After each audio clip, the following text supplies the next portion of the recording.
ताज़ा तरीन वीडियोस के लिए चैनल को सब्सक्राइब करके बेल आइकन और ऑल नोटिफिकेशन पर क्लिक करें ताकि आपको मिले हर अपडेट सबसे पहले।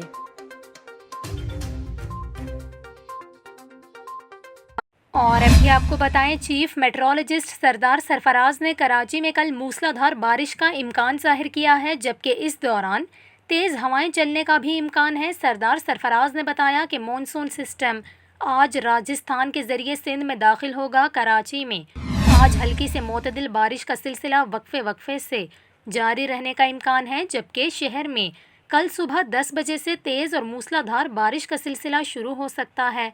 उन्होंने कहा कि कराची में अगर 2 से 3 घंटे बारिश रही तो 100 मिलीमीटर से ज़ायद बारिश हो सकती है, जबकि तीसरे स्पेल के दौरान 130 से 150 मिलीमीटर बारिश का इम्कान है। चीफ मेट्रोलॉजिस्ट के मुताबिक बहिरा अरब से नमी मिलने पर ज़ेरी सिंध में बारिशों की शिद्दत ज़ायद रहेगी। दूसरी जानिब मौसमियाती तज्ज़ियाकार जवाद मेमन ने भी कराची में बारिश के लिए 24 से 26 जुलाई को अहम दिन करार दिया है। जवाद मेमन ने कहा कि कराची में कम से कम 50 और ज़्यादा से ज़्यादा 200 मिलीमीटर बारिश हो सकती है, जबकि बिजली गिरने के वाक़यात भी रोनुमा हो सकते हैं। लिहाजा शहरी बिला ज़रूरत घर से बाहर ना निकलें।